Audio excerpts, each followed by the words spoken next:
রাষ্ট্রপক্ষ থেকে আনিত যে চার্জের অভিযোগ এসছে সেই ফর্মাল চার্জ তার বিরুদ্ধে আমি ডিসচার্জের প্রেয়ার করেছি। আমি ডিসচার্জে তাদেরকে অব্যাহতির প্রার্থনা করেছি।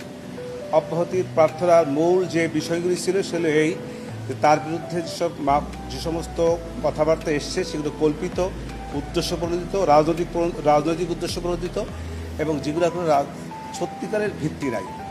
এবং ওনার যে রাজনৈতিক দর্শনে এবং দীর্ঘ বছরের শাসনামলে এই সাবেক প্রাইম মিনিস্টারের যে সমস্ত কল্যাণ, যে সমস্ত ভালো ভালো কাজ, এই সব বিষয়ে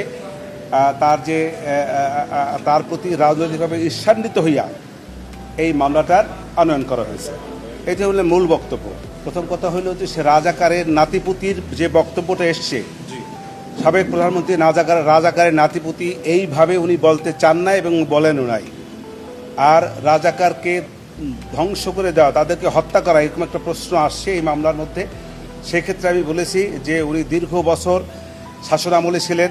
উনি যদি চাইতেন রাজাকারকে হত্যা করে ফেলবেন তাহলে ইতিপূর্বেই পারতেন।